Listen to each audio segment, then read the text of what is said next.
matuklasan ng mga puting daluhan ang islang tinutuluang perlas ng silapan.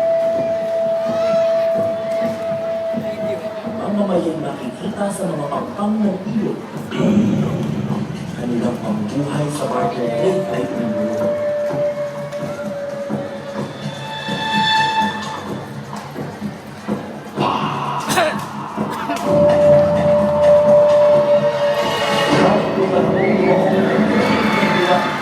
Hindi ng mga dayok pinamuluan ni Magellan sa pangpang ng Mactan at tuloy kinulanta at espada ang pinangharap ng kayuhan.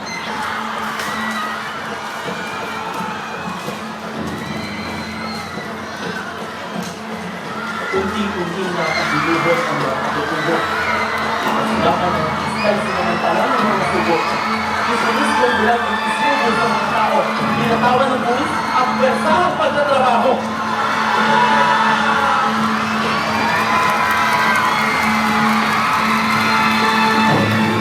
Dahil pinagpagabi ang mga Pilipino, sumulpot ang mga rebelyong mga tao. Lapu-Lapu, Pedro Laja, Hermano Puli at Diego Sila, mga bayaning kinilala ng sambayanan, Durante at Laura ni Francisco Baltasar, Tinangaan ni Rizal at Marcelo del Pilar. Daligaw Pilipina ay kanilang itinanghal, tinig ng kilisang reforma sa bayan.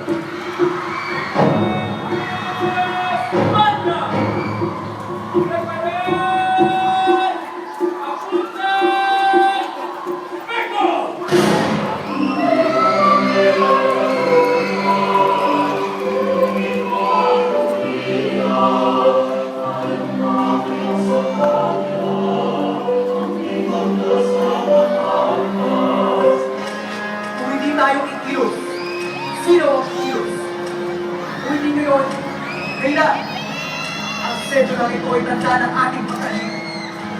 Kaya hindi ko makita ang pinupulit ninyo ang mga sedyo lang pinagbubuwisan sa kalaban. Mabuhay ang Pilipinas! Mabuhay! Mabuhay ang Palayaon! Mabuhay! Mabuhay ang kataas-taas ang kagayang kailangan matipunan ang mga anak ng bayan! Mabuhay! Ina ako'y naumalat ang Pilipinas liwat sikay. Walong lalawigan ng manamura sa Timbangan, Bulacan, Cavite, Laguna, Tarlac, Batangas, Nueva Ecija, Pampanga at Maynila. Ang paghahangad sa kalayaan ay hindi natapos sa panahon ito. Ang pagbabago at pagdanay sa reforma sa bayan ay humantong sa pagbuo ng unang kongreso sa Malolos.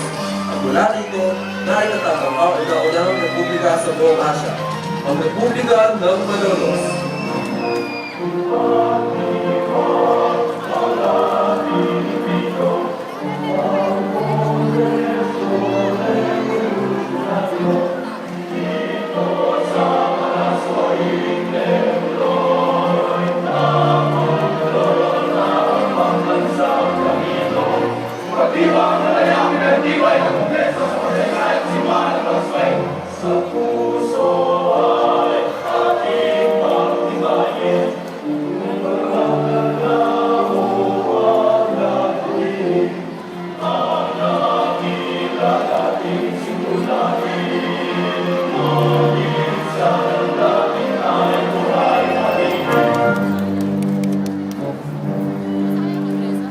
Bayang Pilipinas na kinain ang araw na ito. Saksi ang mga namuli na bayagi sa mga hating araw na ito. Araw ng pagwagi ng kalayaan, araw ng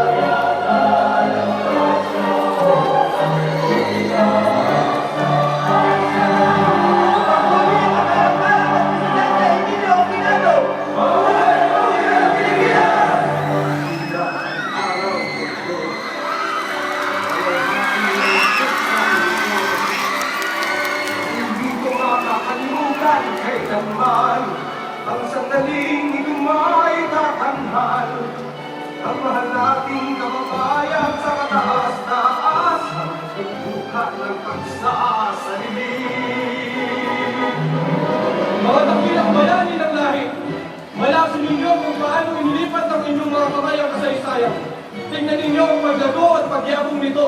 Bunga ng walang katapusan at banal na diwa, ng palayaang naglalagablab sa kaluluwa ng